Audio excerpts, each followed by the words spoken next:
স্বাগত ডিবিসি সংবাদে আপনাদের সাথে আছি অর্ঘমিত্রা তরফদার। শুরুতেই জানিয়ে দেব মার্কেন্টাইল ব্যাংক সংবাদ শিরোনাম।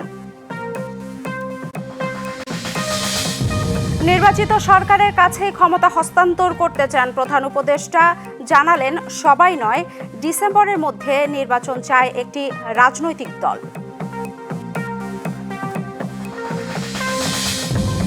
খাদ্য অধিদপ্তরে কেজি প্রতি রেট নির্ধারণ করে হয় ঘুষের লেনদেন।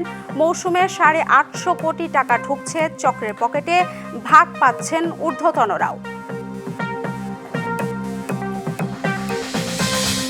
আন্তর্জাতিক জাতিসংঘ শান্তিরক্ষী দিবস আজ। বিশ্ব শান্তি রক্ষায় বাংলাদেশের রয়েছে অনন্য ভূমিকা।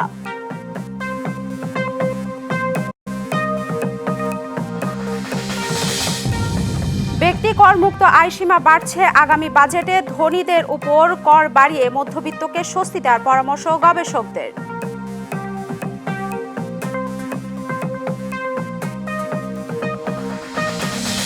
বিদেশি পণ্যের উপর ডোনাল্ড ট্রাম্পের আরোপ করা শুল্ক স্থগিত। মার্কিন আদালতে নিউ ইয়র্কে আন্তর্জাতিক বাণিজ্য আদালত এ আদেশ দিয়েছে।